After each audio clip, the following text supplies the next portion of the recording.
ล่นนะพี่มีแล้วมีฟาร์มเลยโอ้ย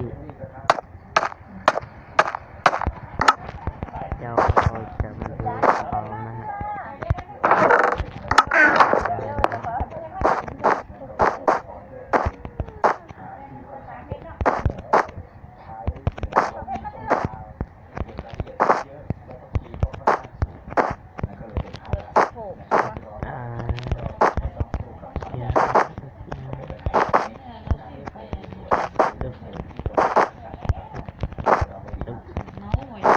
โอ้เจ็บตายไม่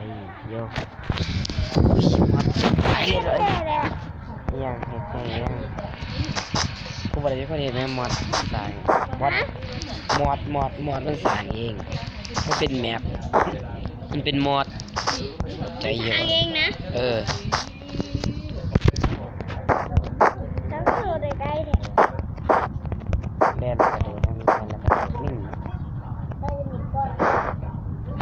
ไม่ได้แบบเราพูดยังได้ดีไง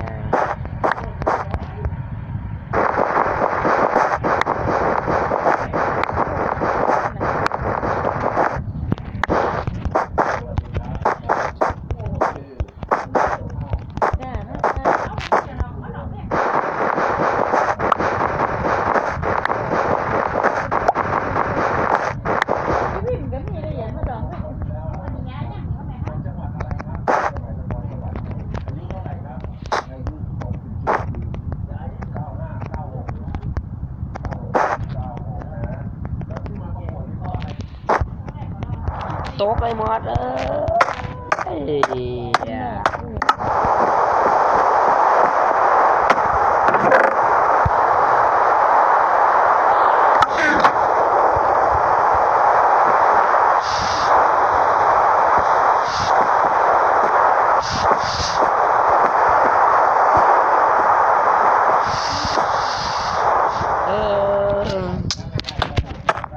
ยังไม่ได้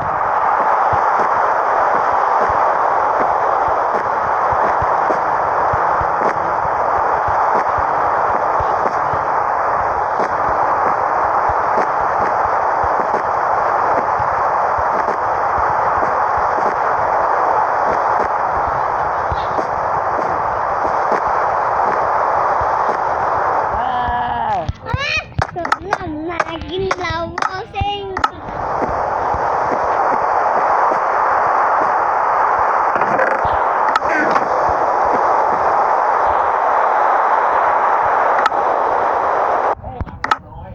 โอเคครับก็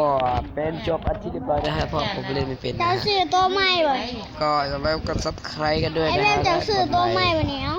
กดไลค์นะขอรับอันนี้น้องมานะเสียงดังนะครับก็เขาคุยกันนะเขาก็อย่าลืมกด subscribe นะให้กำลังใจผมด้วยนะฮะวันนี้เพื่อทำคลิปต่อไปนะครับเพื่อนผมก็ทำนะฮะชื่อว่าบอลบี้อะไรไม่รู้นะเดี๋ยวจะไปถามมันดูนะฮะก็ไปกันเลยฮะก็ขอบคุณนะครับที่มานะฮะ